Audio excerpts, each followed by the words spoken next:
Bapak Ibu, saudaraku yang terkasih, saya menyampaikan sebuah renungan singkat yang bertemakan tawuran menjemput maut.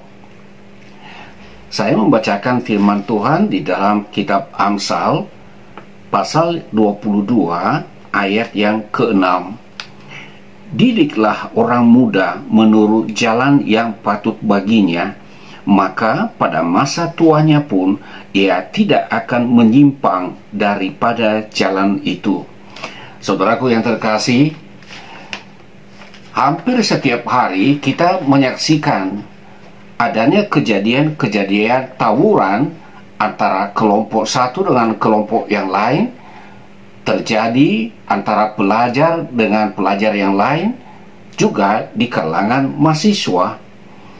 Tawuran adalah perkelahian massal, berkelahi secara ramai-ramai, dan ini sebenarnya salah satu bentuk konflik sosial. Tawuran bisa saja terjadi karena hal-hal sepele, tersinggung, dan kemudian masing-masing menunjukkan rasa solidaritasnya kepada teman, kepada sahabat, dan tanpa mengendalikan emosi terlibat di dalam perkelahian massal, di mana mereka akan menggunakan segala cara untuk menundukkan lawannya, baik dengan kayu, dengan bambu, dengan celurit, dan bisa menggunakan bahan-bahan lain yang cukup berbahaya. Dari tema tadi dikatakan tawuran menjemput maut, karena bahaya yang sangat nyata adalah ada kemungkinan ada yang meninggal, mati sebagai korban. Kalaupun tidak mati, bisa mengalami cacat fisik, patah tulang, patah kaki, atau dia mengalami geger otak ketika bagian kepala mengalami benturan keras. Ada kerusakan terjadi, bisa kerusakan kendaraan, kerusakan rumah-rumah tempat tinggal yang ada di sekitar kejadian. Juga ketenangan warga sangat terganggu. Rasa takut masyarakat sekitar pasti ada, karena ketika orang yang tidak tahu apa-apa lewat, bisa saja orang yang melakukan tawuran menganggap orang yang lewat ini adalah bagian daripada musuh, dan bisa menjadi sasaran tindakan kekerasan. Ada rasa permusuhan yang terus dibangun, dan semakin lama bisa semakin berkembang. Saudaraku yang terkasih, tanggung jawab dalam menanganan tawuran yang pertama adalah orang tua atau keluarga. Sebagaimana firman Tuhan tadi, didiklah orang muda menurut jalan yang patut baginya, maka pada masa tuanya pun ia tidak akan menyimpang daripada jalan itu.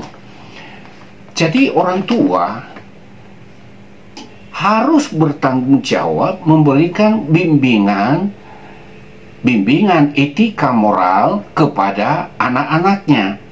Bagaimana mereka seharusnya mengamalkan nilai-nilai etika moral sebagaimana juga yang diamanatkan dalam ajaran agama. Jika nilai-nilai etika moral yang diajarkan dalam agama diamalkan dalam kehidupan sehari-hari, maka anak-anak yang terdidik dimaksud akan menunjukkan sikap yang baik, sikap bersahabat, saling mengasihi terhadap teman-temannya, walaupun dari kalangan yang berbeda.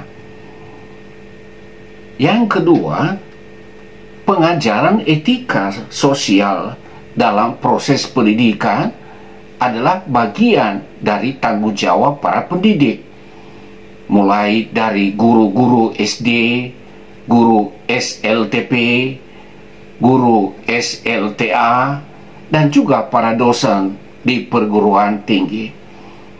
Ada nilai-nilai etika sosial yang harus ditanamkan dalam diri mereka, sehingga solidaritas kemanusiaan, solidaritas persahabatan harus dibangun sebagai sesama. Bagian yang ketiga, kita mengharapkan adanya penegakan hukum oleh aparat keamanan, secara khusus kepolisian dan tokoh-tokoh masyarakat lainnya, untuk melakukan tindakan-tindakan pencegahan yang diperlukan.